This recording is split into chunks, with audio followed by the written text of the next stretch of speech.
ये शरीर तो हड्डी, मांस और रुधिर का पिंड है। और कभी एकांत में बैठकर सोचे, मैं कौन हूँ, कहाँ से आया, जन्म के पहले कौन था, मरने के बाद कहाँ चला जाता हूँ। स्त्री अगर मेरी है तो जन्म के पहले कौन थी, पिताजी, माताजी, संसार अपना है। मरने के बाद कभी ऊपर से कॉल तो आता नहीं कि बेटा तुम कैसे हो या मैं अच्छा हूँ। अब मेरी मृत्यु हो जाएगी, कभी न कभी हमको मरना तो पड़ेगा, क्योंकि जब हम लोग जन्म लेते हैं पृथ्वी पर, तभी मृत्यु भी हमारे साथ ही जन्म लेती है। तो मृत्यु भय नहीं है, मृत्यु मोह नहीं है, मृत्यु जो है वो सिर्फ सत्य है। और जिस पर यमराज जी की नजर पड़ जाती है वो जीवित तो नहीं रह सकता। और भगवान तो केवल मनुष्य का प्रेम देखते हैं, वो कर्म क्या कर रहा है, मतलब हमको कितना नहला धुला रहा है ये नहीं देखते, वो कौन से जात का है ये नहीं देखते, कि स्त्री, पुत्र, पौत्र, संसार कुछ अपना नहीं है। जिस शरीर पर हम लोग इतना घमंड करते हैं, ये शरीर भी अपना नहीं है। देहेस्ति मांसरुधिरे अभिमतिं त्यजत्वं जायासुता दिशुसदा ममतां विमुञ्च। संसार में कोई मरना नहीं चाहता, लेकिन फिर भी मर जाते हैं। अगर ये शरीर अपना होता तो मरने से रोक लेते, लेकिन ये भी अपना नहीं है। पश्यामि समजगदिदं क्षणभङ्गनेष्ठं वैराग्यरागरसिको भवभक्तिनिष्ठ। देखिए, ये जो लोग लड़ते हैं कि मेरे राम मेरे कृष्ण, वो परमात्मा, वो ईश्वर एक है। बोलूंगी ना तोरे केवड़िया, फेरो ना नजर से नजरिया। आरएन न्यूज के चैनल पे मौजूद हैं देश की सबसे छोटी कथावाचक, लेकिन श्रेष्ठता है जो सबसे महान है इनकी, और इनको राष्ट्रपति जी ने खुद सम्मानित किया है। अनुष्का जी, कैसी हैं आप? सबसे पहले आपके चैनल पर देख रहे सभी दर्शकों को हमारे तरफ से जय श्री कृष्ण, राधे राधे। जय श्री कृष्ण, राधे राधे। और बताइए, आप इतनी प्यारी हैं, इतना अच्छा से कथा वचन करती हैं, आपके जो शब्द होते हैं ना वो कान के रास्ते दिमाग, दिल और पूरे शरीर, पूरे मन को प्रभावित कर देते हैं। कहाँ से सीखी इतना प्यारा बात करना? ये सब तो भगवान की कृपा और लोगों का ही आशीर्वाद है। मतलब आप ये मानती हैं कि ईश्वर की कृपा है। ईश्वर को आप किस नजरिए से देखती हैं? मेरे राम मेरे कृष्ण, मतलब लोग बहुत ज्यादा विवादों में चले जाते हैं। आप उन लोगों को कैसे बताइए कि ईश्वर क्या चीज है, उनको कैसे आप परिभाषित कीजिएगा? देखिए, ये जो लोग लड़ते हैं कि मेरे राम मेरे कृष्ण, वो परमात्मा, वो ईश्वर एक है, लेकिन बस उसका अवतार अलग अलग है। कोई राम नाम से, कोई कृष्ण नाम से, कोई कुछ, लेकिन वो परमात्मा तो केवल एक ही है, और उन्हीं से हम सभी लोग हैं। हम तो यही कहेंगे कि सभी को वैसे आपस में मिलजुल के रहना चाहिए। भागवत गीता से जुड़ी कोई ऐसा चीज हमें बताएं, हमारे चैनल के माध्यम से लोगों को बताएं, जिससे लोग शिक्षित हो पाए, लोग उस चीज को अपना करके अपने जीवन को संयमित कर पाए। कोई एक श्लोक। देखिए, ये जो आप कह रहे हैं भगवत गीता, तो ये भगवत गीता नहीं है, श्रीमद् भागवत महापुराण है। और वो जो गीता आप कह रहे हैं वो गीता अलग है। तो जब आत्मदेव जी बहुत परेशान थे, उन्होंने कहा, बहुत रो रहे थे धुंधकारी से परेशान होकर, कहीं से गोकर्ण जी आए। आत्मदेव जी ने कहा, तुम ही मेरा मार्गदर्शन करो। तो गोकर्ण जी ने बहुत सुंदर उपदेश दिया। हे पिताजी, ध्यान से सुनिए। देहेस्ति मांसरुधिरे अभिमतिं त्यजत्वं जायासुता दिशु सदा ममतां विमुञ्च। पश्यामि समजगदिदं क्षणभङ्गनेष्ठं वैराग्यरागरसिको भवभक्तिनिष्ठ। हे पिताजी, ये स्त्री पुत्र पौत्र संसार कुछ अपना नहीं है। जिस शरीर पर हम लोग इतना घमंड करते हैं, ये शरीर भी अपना नहीं है। हम डीएम, हम एसडीएम, मैं प्रधानमंत्री, विधायक, सांसद, ये सब मैं राजा, मैं मंत्री, तो ये शरीर भी अपना नहीं है। क्योंकि अगर अपना होता तो क्यों ये मर जाता है। संसार में कोई मरना नहीं चाहता, लेकिन फिर भी मर जाते हैं। अगर ये शरीर अपना होता तो मरने से रोक लेते, लेकिन ये भी अपना नहीं है। अगर कान अपने हैं तो ये बहरे हो जाते हैं। मशीन लगाए हम लोग घूमते हैं। आँख अपने हैं तो अंधे हो जाते हैं, हम लोग नहीं रोक पाते। नासिका भी कभी कभी सूंघना कम कर देती है, हम लोग नहीं रोक पाते। इसलिए शरीर अपना नहीं है। ये शरीर तो हड्डी, मांस और रुधिर का पिंड है। और कभी एकांत में बैठकर सोचे, मैं कौन हूँ, कहाँ से आया, जन्म के पहले कौन था, मरने के बाद कहाँ चला जाता हूँ। स्त्री अगर मेरी है तो जन्म के पहले कौन थी, पिताजी, माताजी, संसार अपना है। मरने के बाद कभी ऊपर से कॉल तो आता नहीं कि बेटा तुम कैसे हो या मैं अच्छा हूँ।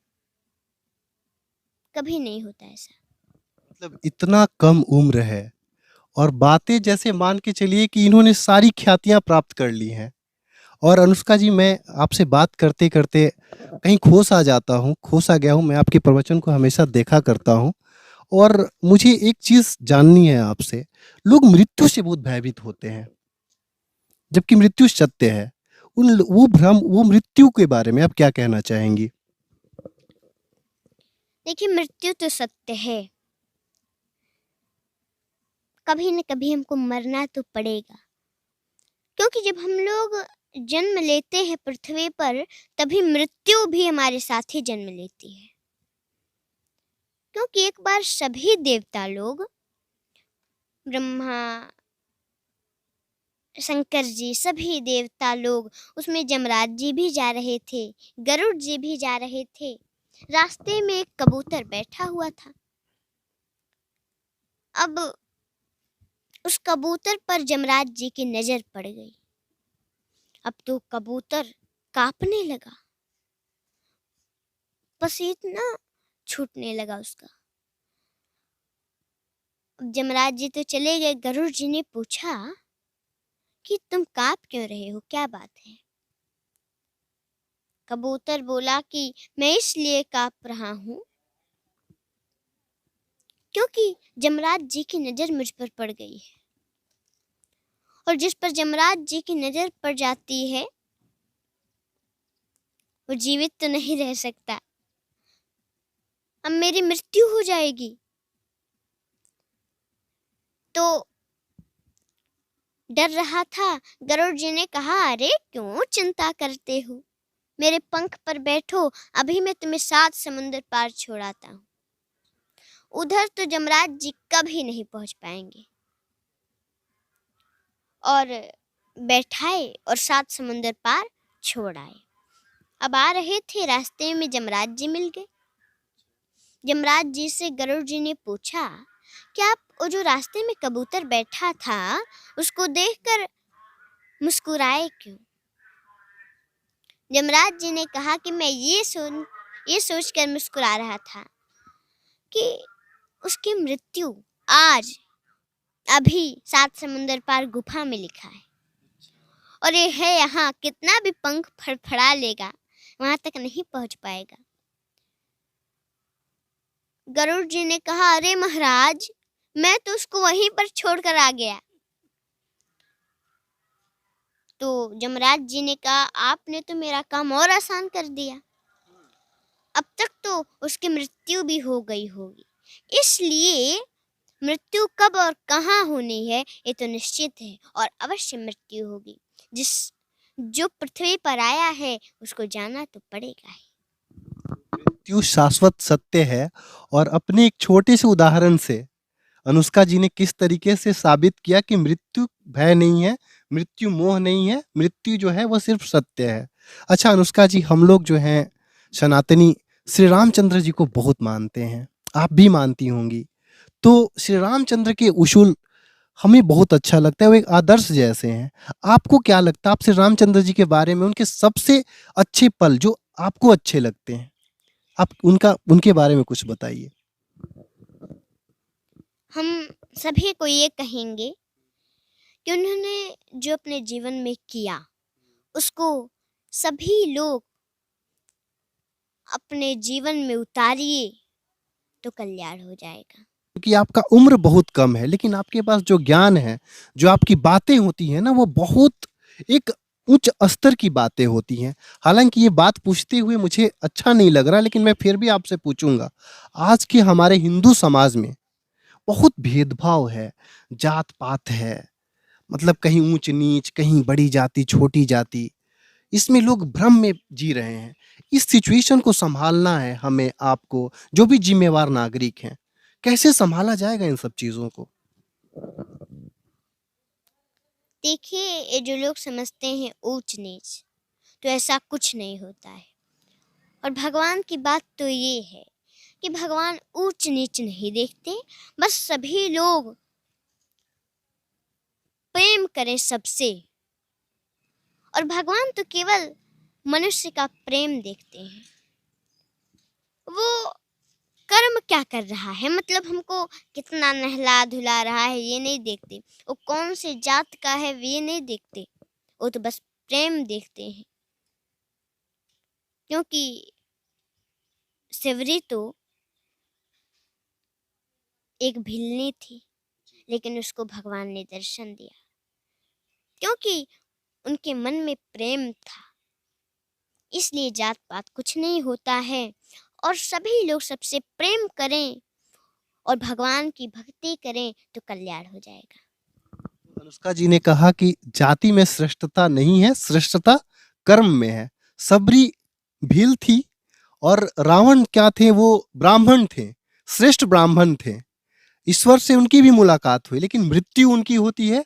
और कथाओं में सबरी का नाम कहीं रावण से ज्यादा सर्वोपरि है। वो छोटी सी कहानी, वो छोटा सा प्रेम आज सब पे भारी है। रामायण में सबरी का अस्तित्व आज सबसे ज्यादा है। तो कर्म इंसान को महान बनाता है। चूंकि अनुष्का जी की तबीयत ठीक नहीं है, मैं इनसे ज्यादा बात नहीं करूंगा, चूंकि मैं इनसे बातें करूं तो वर्ष कम पड़ जाए, इतनी अच्छी होती है इनकी बातें। और हमारे साथ एक और प्यारी सी बच्ची हैं, श्वेता जी। सर पे चंदन है, लाल टीका है, चेहरे पे खूबसूरत सी मुस्कान है, क्या करती हैं आप? मैं जब भी पूजनीय अनुष्का जी कथा कहती हैं तो मैं उसमें भजन करती हूँ। जब अनुष्का जी कथा करती हैं तो कथा में कुछ ऐसा पल आता है, जब कीर्तन भजन का समय आता है तो आप वहाँ पे भजन गाती हैं। अच्छा, मैं भी सुनना चाहूँगा, आपके जो स्वर हैं वो कितने प्रभाव डालते हैं। आप हमें कोई भजन सुनाइए प्लीज़। एक राधा एक मीरा, दोनों ने श्याम को चाहा, अंतर क्या दोनों की चाह में बोलो, एक प्रेम दीवानी एक दरस दीवानी, एक प्रेम दीवानी एक दरस दीवानी। बहुत खूबसूरत लगा। और राधा भी प्रेम करती थी कृष्ण से और मीरा भी करती थी। तारों को तोरे न छेड़ूंगी अब से, बादल न तोरे उधेड़ूंगी अब से, खोलूंगी ना तोरे केवड़िया, फेरो ना नजर से नजरिया, फेरो ना नजर से नजरिया। वाह! तो आज हमारा सनातन संस्कृति जो है, सनातन धर्म जो है, इतना जागरूक है। ये सामने बैठी 2 बच्चियाँ, महज़ ये 8 साल की हैं और ये मुश्किल से होंगी तो 10 या 12 साल की होंगी। और इनके सर पे जो चंदन है, जो लाल टीका है, और हमारे साथ हमारी पूजनीय अनुष्का जी बैठी हुई हैं और ये पल इतना अच्छा लग रहा है ना। मैं जानता हूँ कुछ लोग ऐसे भी हैं जो आएंगे कमेंट में ये भी बोलेंगे कि शिक्षा, तो मैं एक बात बता दूं कि शिक्षा सिर्फ किताबों में नहीं है। और हमारा जो संस्कृति है, अगर कोई राम नाम को समझ जाए ना, कोई राम के चरित्र को समझ जाए ना, तो वो पूर्ण रूप से शिक्षित हो जाएगा। और वैदिक शिक्षा भी शिक्षा है, दीक्षा भी शिक्षा है। और अनुष्का जी जो आज कर रही हैं, मुझे पता है कि इनसे प्रभावित होकर के माँ बाप भी अपने बच्चों को कुछ सिखा पाए ना पाए, संस्कार जरूर सिखा पाएंगे। बहुत अच्छा लगा हमें अनुष्का से बात करके, और मैं यही चाहूँगा कि मैं हमेशा जब भी आऊँ इनका दिव्य दर्शन होता रहे। और उसका मैं बहुत खुश हूँ, आपसे बात करके बहुत अच्छा लगा। आप जाते जाते दर्शकों को इतना बता दीजिए कि कैसे, मतलब वो लोग आज के डेट में जो संस्कार से परे लोग सोचते हैं, जो बहुत मॉडर्निटी हावी होते जा रही है, वो बहुत जरूरी है ये बताना। वो कैसे संस्कार को सीख पाएंगे, कैसे उनको रहना चाहिए आज की जो जनरेशन है। हम तो सभी को यही कहेंगे कि सभी लोग रामचरितमानस को घर में रखें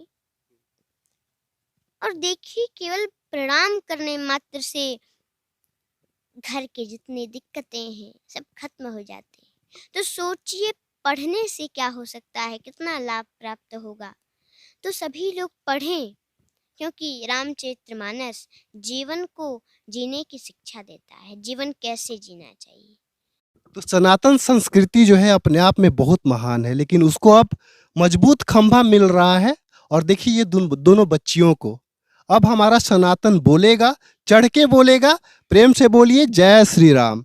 जय श्री राम।